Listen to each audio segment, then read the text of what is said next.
Bonjour à tous. Aujourd'hui, le thème ou le titre de mon message, ça s'intitule Parabole du fils aîné et l'amour du père. Donc, ce n'est pas un titre qu'on entend souvent, Parabole du fils aîné et l'amour du père. Et il y a un livre que j'ai beaucoup aimé. C'est un livre qui est écrit par un prêtre catholique du nom de Henry Nouwen, qui est un prêtre qui est décédé, qui a travaillé avec la communauté de l'Arche et qui a écrit ce livre alors qu'il était au musée en Russie devant la peinture de Rembrandt et avec des écritures avec lui, il a étudié vraiment les différents aspects de l'enfant prodigue. Donc, je vais m'en inspirer aujourd'hui, plus aussi utiliser d'autres réflexions personnelles sur le sujet, et particulièrement aussi avec les lectures que Scott nous envoie, autant au niveau de livres d'Apocalypse, l'Église d'Éphèse, puis aussi on a étudié aussi Éphésiens, et on va essayer de tout entremêler ça ensemble. Donc, ce texte qui est dans Luc 15, versets 11 à 32, est intitulé dans différentes traductions de la Bible comme étant la parabole de l'enfant prodigue ou la parabole du fils prodigue. Et souvent, les enseignements que nous entendons, que nous en tirons, mettent l'accent sur le jeune frère qui a gaspillé son héritage, qui est parti au loin, qui l'a regretté, qui est retourné à la maison, et là, il a été reçu par son père, par le père, avec joie, malgré tout ce qu'il a pu faire. Donc, les enseignements sont donc sur le fils prodigue et le père qui est représenté comme Dieu le Père. Et c'est très bien, et j'ai enseigné là-dessus moi-même, j'ai entendu aussi des messages formidables sur ce sujet, mais aujourd'hui, je vais mettre l'accent sur le fils aîné et sur le père. On va lire dans le texte, mais on ne commencera pas avec toute la parabole, je vais commencer là où le fils aîné entre en scène. Verset 25 à 32. Or, le fils aîné était dans les champs. Lorsqu'il revint et approcha de la maison, il entendit la musique et les danses. Il appela un des serviteurs et lui demanda ce que c'était. Ce serviteur lui dit, « Ton frère est de retour et, parce qu'il l'a retrouvé en bonne santé, ton père a tué le veau gras. » Il se mit en colère. Il ne voulut pas entrer. Son père sortit et le pria d'entrer. Mais il répondit à son père, « Voici, il y a tant d'années que je te sers, sans avoir jamais transgressé tes ordres, et jamais tu m'as donné un chevreau pour que je me réjouisse avec mes amis. Et quand ton fils est arrivé, celui qui a mangé ton bien avec des prostituées, c'est pour lui que tu as tué le veau gras? Mon enfant, lui dit le père, tu es toujours avec moi, et tout ce que j'ai est à toi. Mais il fallait bien s'égayer et se réjouir, parce que ton frère que voici était mort, et qu'il est revenu à la vie, parce qu'il était perdu et qu'il est retrouvé. Aujourd'hui, avant même d'entrer dans le vif du sujet, j'aimerais juste mentionner quelque chose qu'on oublie souvent ou qu'on ne voit pas. Et c'est dans le même texte, au verset 12, où il est écrit, « Le plus jeune dit à son père, « Mon père, donne-moi la part de bien qui doit me revenir. » Donc, le jeune demande l'héritage. Et la phrase qui suit, qui est intéressante, qu'on oublie souvent, « Et le père leur partagea son bien. » Leur partagea. C'est pas que c'est le jeune fils est parti tout seul avec l'héritage et que le frère aîné avait rien. Il leur partagea en deux, probablement, l'héritage et le fils est parti. Donc, le père partageait ses richesses également au moment même avec ses deux fils à la demande du jeune fils. Donc, on connaît l'histoire. Le jeune frère vend tout son héritage et part le gaspiller. Et puis, le frère aîné garde le tout ou l'investit et vit avec l'abondance de son héritage et de celle de son père sans gaspiller ses biens et sans gaspiller son héritage. Et il est là, dans la maison du père, il prend bien soin de ses serviteurs. C'est un bon fils. En fait, on pourrait dire aujourd'hui que c'est un bon chrétien. Le fils aîné travaillait fort. très fort. Il était dans les champs avec les serviteurs. C'est pas qu'il était à la maison à se prélasser, il était dans les champs avec les serviteurs. Il semblait très bien les traiter, comme il avait vu son père le faire. D'ailleurs, le jeune fils fait l'observation suivante à propos de son père, au verset 17 et 19. Combien de mercenaires ou de serviteurs chez mon père ont du pain en abondance? Ça veut dire que le père traitait très bien ses serviteurs. Il mangeait bien. Et plus loin aussi, le jeune fils dit, traite-moi comme l'un de tes serviteurs, l'un de tes mercenaires. Donc, il savait qu'ils étaient bien traités. Donc, le fils aîné était quelqu'un qui travaillait fort et à l'image de son père, traitait bien ses serviteurs et travaillait avec eux. Le fils aîné n'a pas enterré ses talents, son héritage, il l'a fait fructuer. Il a persévéré, n'a pas abandonné son père comme son frère, son jeune frère, l'a fait. Comme certains d'entre nous qui n'avons jamais abandonné la foi et l'Église, et on a souffert quand même un peu en mourant à nous-mêmes, à nos ambitions personnelles. Nous avons peut-être même abandonné des rêves personnels pour servir Dieu, pour lui obéir. Et voyons d'autres chrétiens qui n'ont pas eu à faire ça. Donc, nous sommes contents, on peut dire qu'on est fiers d'une bonne façon de ne pas avoir compromis, de ne pas avoir gaspillé notre marche chrétienne, comme d'autres chrétiens qui, malheureusement, n'ont peut-être pas suivi Dieu comme ils auraient dû. Donc, on peut se réjouir au début quand un fils prodigue revient à Jésus et à l'Église. Des fois, il y en a des gens qui partent et puis qui reviennent à Jésus. Mais c'est plus difficile d'accepter par après lorsqu'il s'intègre et qu'on lui donne, ce fils prodigue, des responsabilités, alors que les autres semblent oublier que nous avons travaillé si fort toutes ces années et que lui vient juste de revenir. Et le pire, c'est quand ce fils prodigue, ces fils prodigues reviennent à l'Église, mais sans être aussi impliqués que nous. Ils se réjouissent, ont beaucoup d'attention, bénéficient des privilèges du Père, et moi, je reste dans les champs à travailler fort comme depuis des années. Le fils aîné répondit à son père, « Voici, il y a tant d'années que je te sers, sans avoir jamais transgressé tes ordres, et jamais tu m'as donné un chevreau pour que je me réjouisse avec mes amis.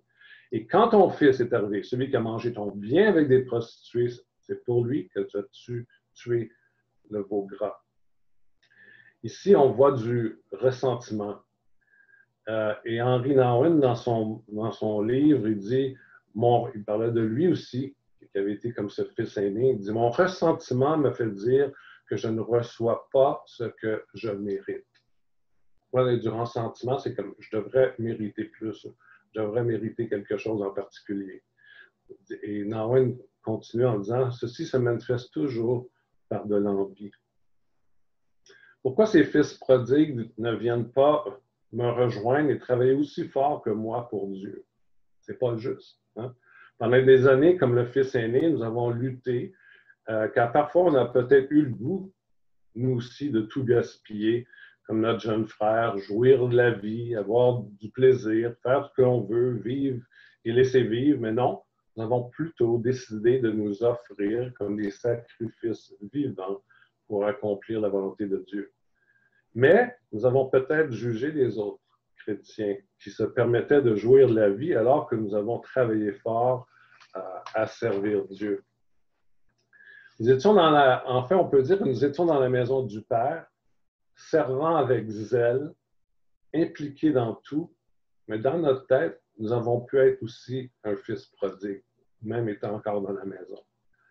Nous étions un fils prodigue dans notre cœur et notre tête, sans avoir quitté la maison du Père, sans avoir quitté les activités d'église ou de ministère.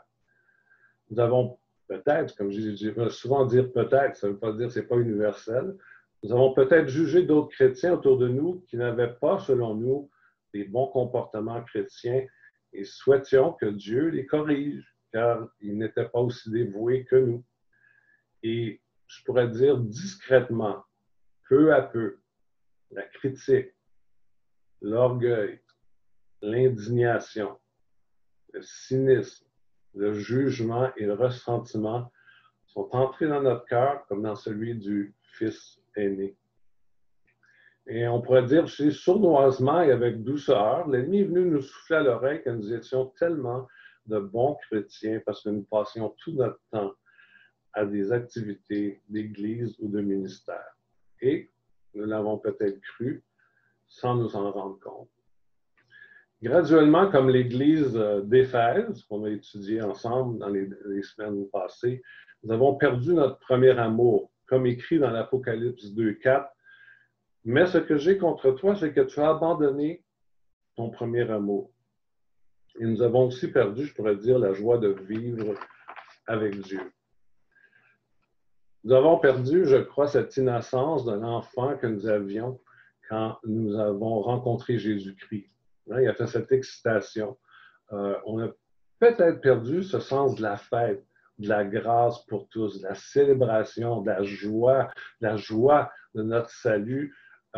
Et nous sommes graduellement, sans s'en rendre compte, devenus intenses, concentrés à vouloir seulement juste suivre les lois de Dieu puis de ne pas abandonner. Perdre son premier amour, ce n'est pas autant que nous évangélisons moins, aussi valable que l'évangélisation est, mais je crois que c'est surtout que nous pouvons avoir perdu la joie et l'excitation d'appartenir à Jésus-Christ et sa famille. D'ailleurs, c'est cette joie qui nous faisait évangéliser davantage. On était heureux d'appartenir à Dieu. On était heureux de faire partie de l'Église. On était heureux de faire partie de la famille de Dieu. Donc, nous avons peut-être perdu la joie d'être fils et filles de Dieu. Perdu la joie de notre salut et d'être dans l'Église, dans la maison du Père.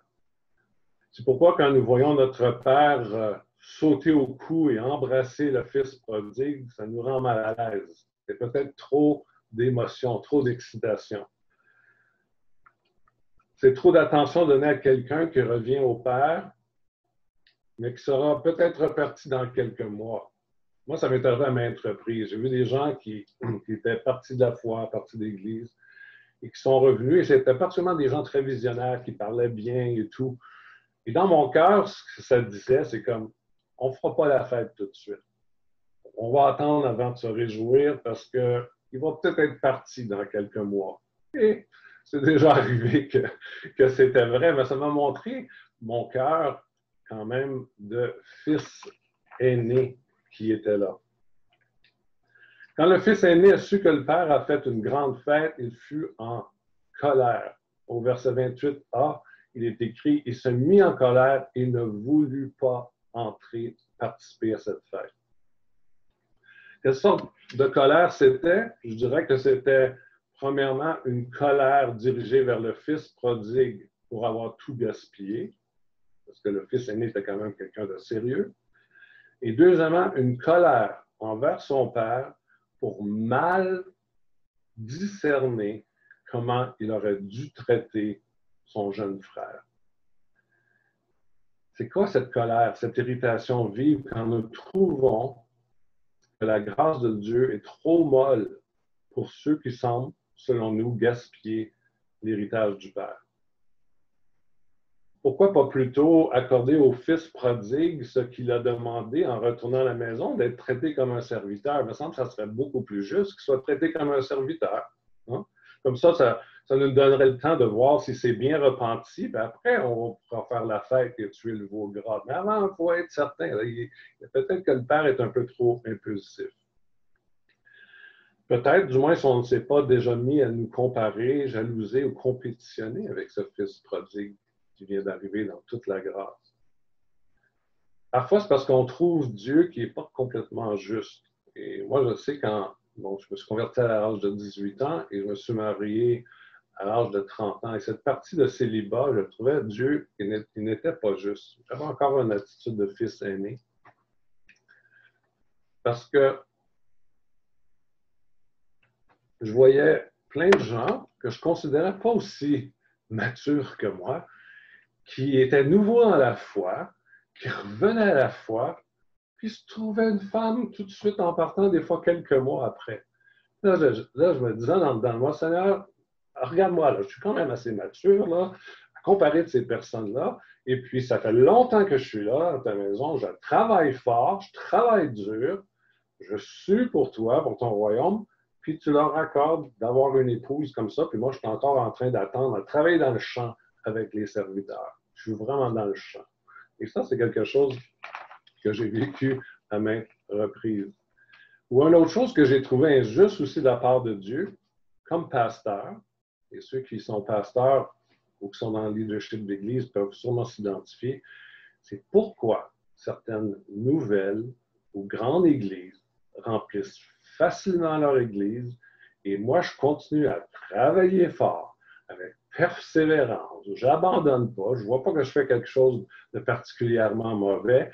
Et puis, ces églises-là sont en croissance numérique. Puis moi, Seigneur, je suis encore dans le champ en train de travailler avec les serviteurs. Seigneur, c'est pas juste. On va dire que Dieu vienne nous guérir, si c'est le cas pour nous, d'être des fils aînés, ou du moins avec des attitudes de fils aînés. Le fils aîné ne vivait pas dans la maison du Père comme un fils, mais comme un serviteur. Le fils aîné ne vivait pas dans la maison du Père comme un fils, mais comme un serviteur. En Galates 4:7, il dit « Ainsi, tu n'es plus esclave. » On pourrait dire « Ainsi, tu n'es plus serviteur, mais fils. » Et si tu es fils, tu es aussi héritier par la grâce de Dieu. Un autre texte qui est aussi bien dans Romains 8:14, « Car tous ceux qui sont conduits par l'Esprit de Dieu sont fils de Dieu. » Une question qu'on peut tous se poser sans une condamnation, une culpabilisation, c'est marchons-nous dans notre vie chrétienne, notre marche chrétienne comme des serviteurs obéissant machinalement à la volonté de Dieu ou comme des fils aimés? Je n'ai pas dit des fils aînés, mais des fils aimés. Sans se comparer et en acceptant que la grâce et la miséricorde et la grâce extravagante qu'on va chanter aujourd'hui et la miséricorde de Dieu peut se déployer sur l'autre comme Dieu le veut. Ça, c'est parfois difficile à accepter. Le fils aîné, au lieu de seulement travailler, œuvrer, aurait pu aussi prendre le temps de festoyer occasionnellement avec son père, avec ses amis, avec sa famille. Le père lui dit d'ailleurs. Il aurait pu initier. Je dirais, le fils aîné, il ne vivait pas dans la joie, mais dans la tâche. Le fils aîné n'était pas dans l'être, mais dans le faire. Le fils aîné aurait dû passer du devoir au délice. Maintenant, on va passer au père. On a vu le fils aîné. On va passer au père. Et voyons maintenant l'attitude du père. Nous pouvons le voir comme Dieu le Père, et c'est bon, mais nous pouvons aussi le voir comme un père humain dont nous pourrions prendre comme modèle. Et je vous suggère aujourd'hui de le regarder comme un père humain régulier. Parce que quand on le voit comme Dieu le Père, c'est trop haut.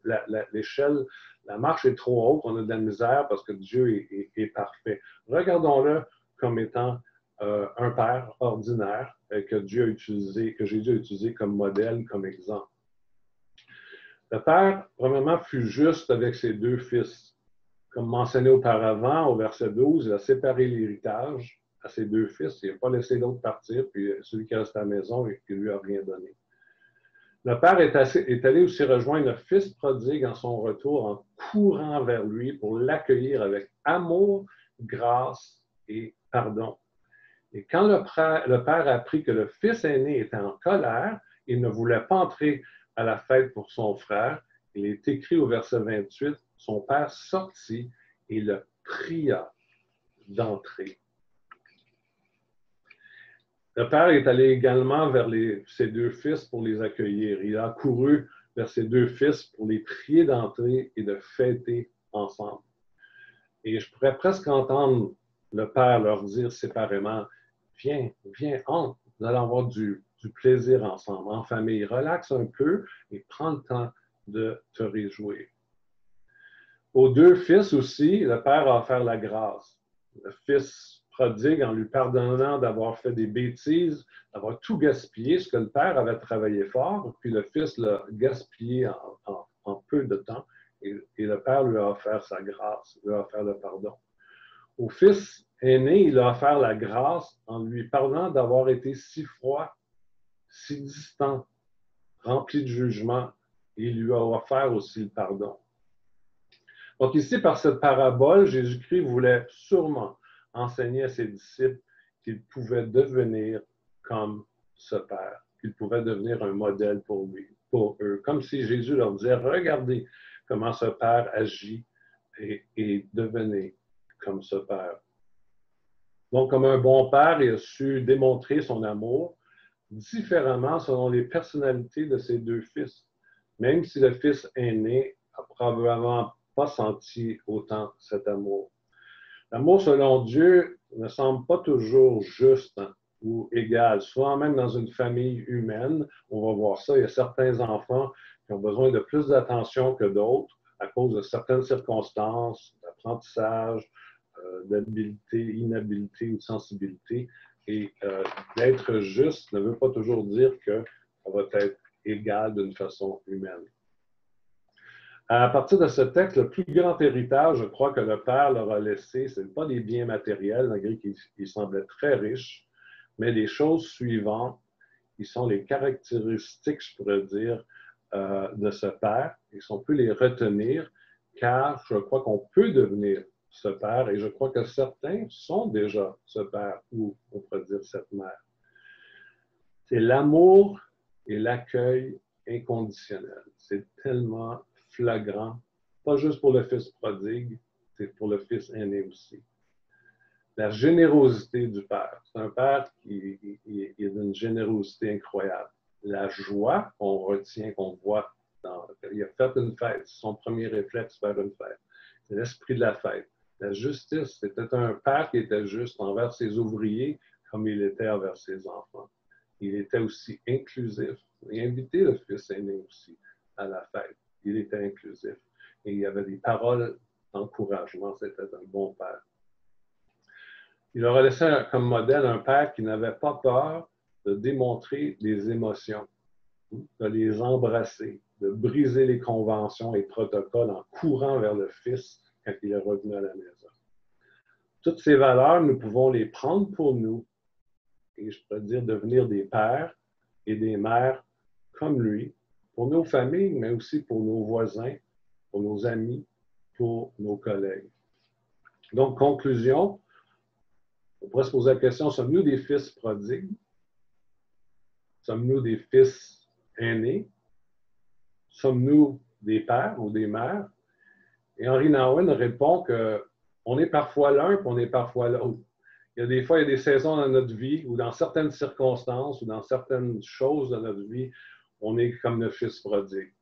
Mais dans d'autres circonstances, on est comme le fils aîné, mais dans bien des circonstances aussi, on est comme le père. On pourrait dire comme des pères et des mères.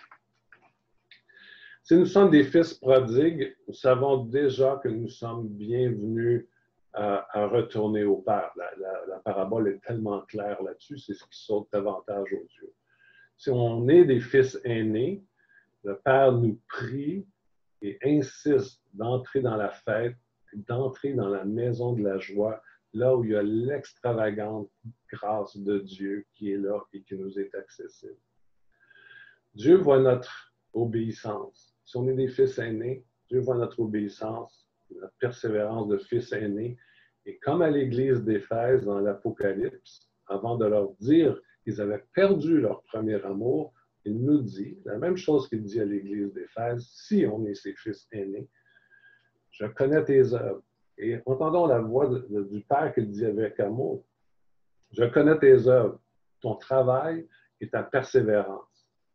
Je sais que tu ne peux supporter les méchants, que tu as éprouvé ceux qui se disent apôtres et qui ne le sont pas, et que tu les as trouvés menteurs, que tu as de la persévérance, que tu as souffert à cause de mon nom et que tu ne t'es point lassé.